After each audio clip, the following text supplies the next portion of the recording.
Hello বন্ধুরা, আমি নন্দিতা আবার চলে আসলাম একটা ব্লগ ভিডিও শেয়ার করার জন্য। তো রবিবার দিনকে বন্ধুরা কি হয়েছিল বলো তো? রবিবার দিনকে হাসির ছিল অনুষ্ঠান নাচের। তো আমি সন্ধ্যাবেলা রেডি টেডি হয়ে চলে গেছিলাম আমাদের সামনের নিকটবর্তী ক্লাবে, সেখানে অনুষ্ঠানটা হবে। তো হাসিকে রেডি করে আগেই পাঠিয়ে দিয়েছিলাম, আর আমি কিছুক্ষণ বাদে গিয়েছিলাম। ওই যে দেখো হাসিটা নিয়ে বসে রয়েছে, হ্যালো করছে। তো যাই হোক, অনুষ্ঠান শুরু হয়ে গেছিল। প্রথমে গানের অনুষ্ঠান হয়েছিল, আর তারপরে এই দেখো হাসির যে নাচের স্যারের যে বড়দের গ্রুপটা থাকে, সেই গ্রুপটা নাচ করছিল। আরো অনেকেই থাকে, তবে এই চারজনেই এবার পারফর্ম করছে। ওদের পারফর্মের যে ড্রেস কোডটা ছিল দেখতে পাচ্ছ, সাদা রঙের জামদানির উপরে তোমার হলো তোমার সাদা মালা দেওয়া, বেশ সুন্দর সাজটা ছিল, আমার খুব পছন্দ হয়েছে। এরপর কে নাচ করতে আসলো বলো তো? হ্যাঁ, আমাদের হাসির নাচের স্যারের তোমার সহধর্মিণী, মানে আমাদের সবার প্রিয় মিলি বৌদি। তো যাই হোক, মিলির নাচটাও তো মানে অসাধারণ হয়েছিল।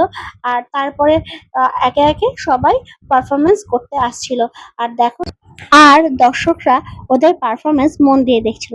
তোমাদেরকে একটা কথা বলা হয়নি, আমাদের দাদা মানে সুকান্ত চট্টোপাধ্যায় শুধুমাত্র ছোটদেরকে নাচ শেখায় না, ছোট থেকে হাউস ওয়াইফ, হ্যাঁ বন্ধুরা, যারা জব করে বা হাউস ওয়াইফ আছে তাদেরকেও বন্ধুরা আমাদের দাদা নাচ শেখায়। তো যাই হোক, আমি হাসিদের নাচের আগেই হাসিদের নাচের যে গার্জিয়ান আছে না, মানে ওদের গ্রুপে, তাদের সাথে একটু ঠাট্টা করে নিচ্ছিলাম। এরপর আসলো আমাদের হাসিদের পালা নাচের। তো যাই হোক, ওদের ড্রেস কোডটা দেখেছো? হলুদ রঙের জামদানি, আর কোমরে ছিল ওদের যে যেই কালারের ওড়না বাঁধতে পারবে, আর সাথে মাথায় ছিল তোমার লাল রঙের তোমার খোপা। এরপরে হলো নাচটা তো ওদের হতে লাগলো। আর এখানে একটা মজার বিষয় হলো, এই যে নাচের যে গানগুলো হচ্ছে না, সেই গানগুলো কিন্তু কোনো ক্যাসেটে বাজছিল না, বাজছিল এক একটা এই যে পেছনে শিল্পীগুলো দাঁড়িয়ে রয়েছে তাদের গলায়। হ্যাঁ বন্ধুরা, এখানে লাইভ কনসার্ট চলছিল।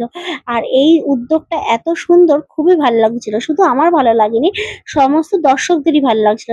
আর এটা কে বলতো? এটা হলো আমাদের দাদা, আমাদের প্রিয় সুকান্ত চট্টোপাধ্যায়, তিনি প্রতিষ্ঠাতা।